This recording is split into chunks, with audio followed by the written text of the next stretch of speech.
So really very good job. So Prithviraj Kumar ఇటు యాక్టర్గా కాకుండా డైరెక్టర్గా నిరూపించుకున్నాడు. కానీ ఈ సెకండ్ పార్ట్ లూసిఫర్ 2 ఎంపురాన్ అసలు నెక్స్ట్ లెవెల్లో ఉంది భయ్య.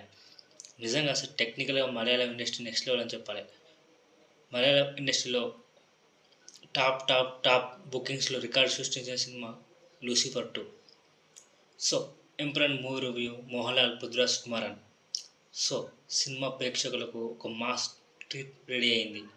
L2 ఎంపురాన్ ఇది 2019 వచ్చిన లూసిఫర్ మూవీకి సీక్వెల్. ఈ సినిమా భారీ అంచనాల మధ్య ఈరోజు రిలీజ్ అయింది. మరి ఈ సినిమా అంచనాలు అందుకుందా లేదా ఇప్పుడు డీటెయిల్గా చూద్దాం. ఈ సినిమా ఒక బిగ్ బ్లాస్ట్తో స్టార్ట్ అవుతుంది. ఇరాన్లో ఒక పేలుడు, భారత్లో మత ఘర్షణలు, కేరళలో అబ్రమ్ ఖురేషి ఈ వ్యవహారంలో ఎలా ఇరుక్కున్నాడు, మోహన్లాల్ పోషించిన స్టీఫెన్ అబ్రమ్ ఖురేషి పాత్ర గురించి చాలా ఆసక్తికరమైన ట్విస్టులు ఉన్నాయి. అయినా చైనా, ఇంగ్లాండ్, ఇరాక్ లాంటి దేశాల్లో డ్రగ్ డీలింగ్, హ్యూమన్ ట్రాఫికింగ్ని ఎలా కంట్రోల్ చేస్తున్నాడు అనేది ఈ కథ అంతా తెరపై చూడడమే ఆసక్తికరంగా ఉంటుంది. సో హైలైట్ గురించి చెప్పాలంటే Mohanlal entry, mass entry, theatres వద్ద మాస్ జాతర అని చెప్పాలి. International backdrop, high olden action sequence, Sujith Vasudev cinematography, Hollywood range visuals, Mohanlal Prithviraj screen presence యమ stylish. Second half first half pace next level అని చెప్పాలి. సో కొంచెం ఫస్ట్ హాఫ్లో మోహన్లాల్ స్క్రీన్ టైం తక్కువ, కేవలం 3 సీన్స్.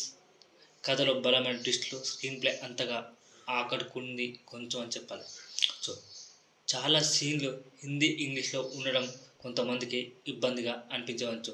సో 3 గంటల సినిమా కొంచెం లెంతీ కూడా అనిపించవచ్చు. సో మోహన్లాల్ కొంచెం డిసప్పాయింట్, తక్కువ సీన్స్ ఫస్ట్ హాఫ్లో.